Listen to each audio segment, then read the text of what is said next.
English from bbclearningenglish.com. Hello and welcome to 6 Minute English. I'm Neil. And I'm Sophie. Sophie, I can't get out of my head what Mark Zuckerberg, you know, the guy who created Facebook, said recently. Oh, I know.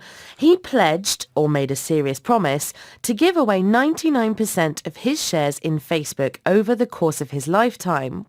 The shares are currently worth around $45 billion. Why, oh why, did he decide to give his fortune away? It's puzzling me. It's an act of philanthropy, which means helping others, especially by giving large amounts of money to good causes. And philanthropy is the subject of this show. But don't worry about Zuckerberg. It's probably fair to say he will remain extremely well off or wealthy even after giving away his fortune. Well, that's true. Let me ask you then today's quiz question. Who was the most generous philanthropist in the US last year? Was it A, Bill Gates, B, Mark Zuckerberg, or C, Warren Buffett? I'm going to say C, Warren Buffett. Well, we'll find out if you were right or not later on in the show. Now, Zuckerberg was inspired to give away his fortune by the birth of his daughter, Max, in a letter to Max posted on Facebook. In his post, he talks about using the money to advance human potential and promote equality for all children in the next generation.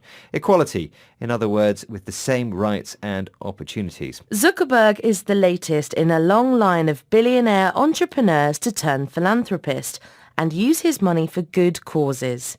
Did you know that some of the earliest American philanthropists were robber barons? Robber barons? Hang on. What are robber barons?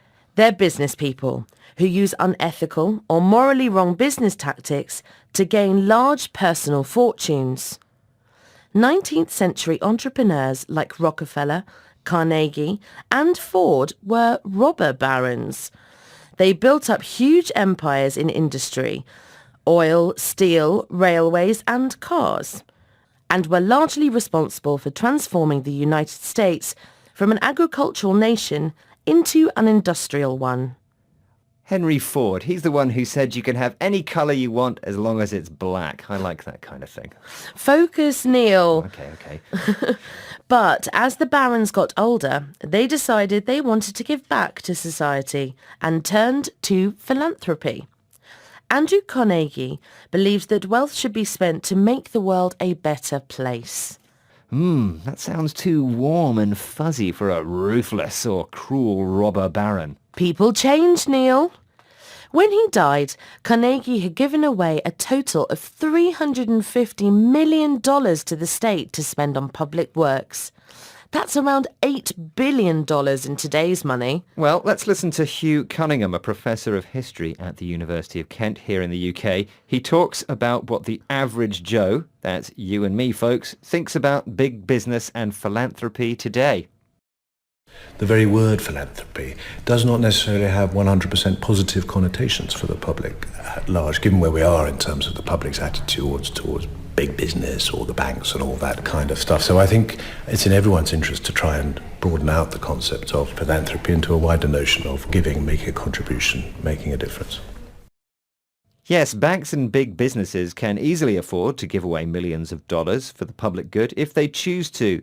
But it's not so easy when you're an individual struggling to pay the rent. That's right, Neil. But a lot of people in the UK are super rich compared to those in the developing world.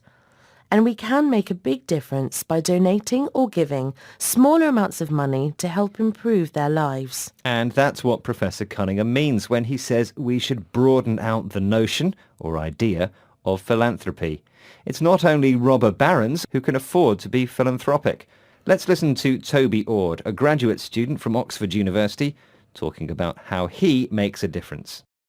I worked out that over my life I'd be able to earn about £1.5 million, and that I could maintain my current standard of living as a graduate student and still donate about £1 million of that. So Toby actually gives away any money that he earns above £18,000 a year. He feels that he doesn't need more than this amount to maintain his standard of living. I'm impressed by Toby's pledge, but I don't think I could live like a student my whole life. I thought that would suit you extremely well, Neil. Now, why don't you give us the answer to today's quiz question? I asked, who was the most generous philanthropist in the US last year? Was it A, Bill Gates, B, Mark Zuckerberg, or C, Warren Buffett?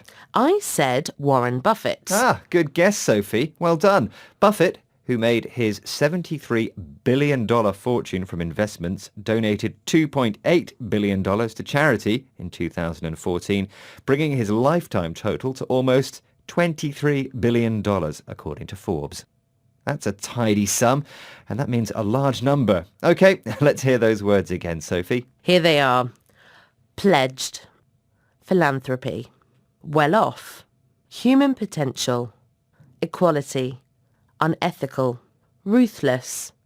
Average Joe. Donating. A tidy sum.